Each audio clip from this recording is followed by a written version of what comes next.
Joe travelled back to the 80s, to the movies he fondly recalled, with Annie and Tom Cruise and Sly and Bruce Willis before he went bald. Back when the movies were simple and the plots had no deep commentary, just some hero with biceps and witty one-liners shooting all he could see. Then all some steamed Bennett. But I guess the grass is greener when you're wearing those rose-tinted shades. But while he's stuck in the 80s, John will take his movie lemons and give you lemonade. So sit back and relax, just sit back wherever you are, for the movie reviews and the science bits too. Oh, Shitcase Cinema.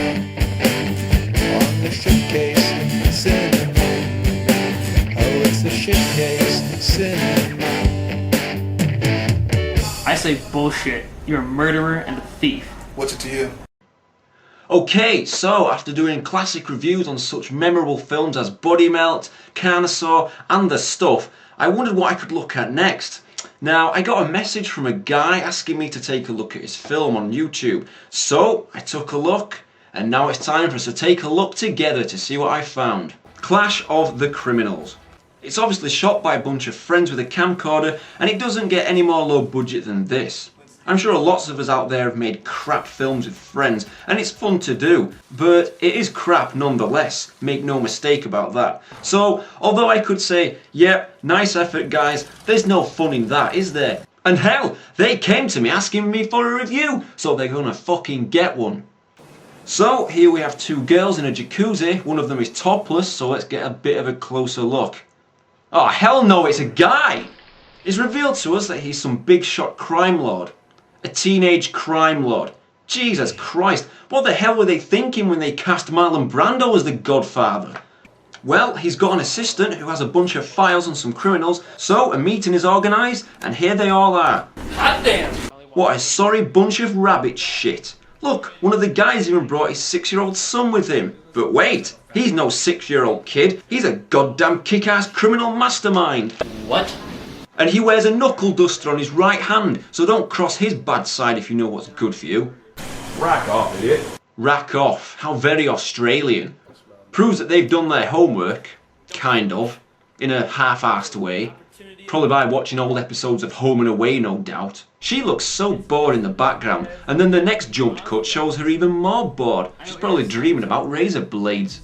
Bless. I need a new right-hand man. Although all your resumes are outstanding. Resumes? Since when do criminals keep detailed resumes on themselves? Hey, I'm here for a job. Here's my resume detailing everyone I've supposedly killed and everywhere I've done time. Yeah, right. So, the evil Clint Steele tells them that they're playing the game of death, as he only wants to hire one of them, and the winner gets $2.5 million. You know, I couldn't help but think of that classic movie I reviewed a bit back, Death Ring. A dodgy looking array of rich arseholes sit around a table and boast the shittest names ever, such as Iceman, Apache. I don't know why, there's no similarities. This guy, Eric Snipes I think his name is, seems to be the badass rebellious type, and when he gets to his apartment there's some random would-be hitwoman waiting for him. To be honest, I think he's the only guy who comes out with any amount of credit to his name, although later on these two have a pretty good staged fight, which is probably the only highlight in fairness. You know when people obviously don't give a shit about the role they're playing, and their acting is so wooden that it would make a dead person be embarrassed? Well, check out this Oscar-winning material. Rolling? Usually I don't roll.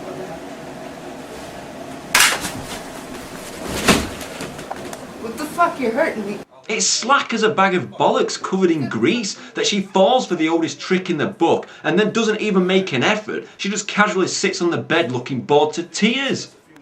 Where did they find this girl? Sitting on the street corner outside the Red Cross or something? Well, moving swiftly on before I slip into some kind of coma and die, another guy pops up at the apartment and holy shit, it's Jaws from James Bond! Either that or the guy doesn't look after his teeth as there's a lot of silver fillings in there. So now it's Clash of the Titans. Oh, sorry, Clash of the Criminals. Jaws tries to push Snipes out of the window but falls out himself. Oh no, my lovely expensive chinos have grass stains on them. So he dusts himself off and walks away. So what happened to killing the guy? I guess he's got short-term memory disorder.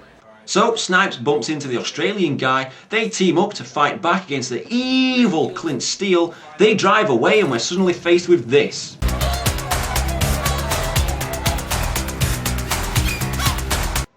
I don't know. Here we see him walking through the woods as that's where the other guys are apparently hiding out. I have no comment, although I guess it does make sense because all little boys like to play in the woods. They have what I guess you could call a fight, and then the fat kid jumps into the stream, although we're meant to believe he was thrown in as part of the intense brawl we just witnessed. Oh look, he's throwing a tantrum now because he's got his clothes all wet, and his mummy will no doubt be very, very angry with him. So, moving on even quicker, they all decide to team up eventually, and also decide that as they have nothing better to do, they'll go kick the ass of the evil Clint Steele. I'm down for killing his ass and fuck it. I have nothing else to do.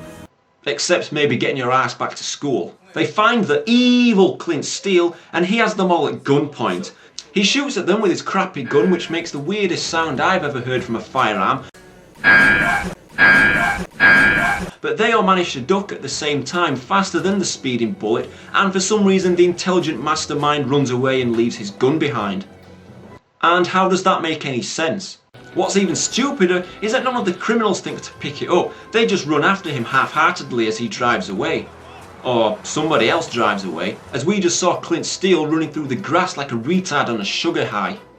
On-screen text informs us that Steele got away that day, but they're closer than ever before. We glimpse someone seeing how long they can hold their breath for underwater. Hey, I saw you move! And then the guy has a cigarette and then it ends. To be continued? I don't think the world could take it, to be honest, but I guess we'll just have to wait and see. Don't miss it. Coming soon to this screen.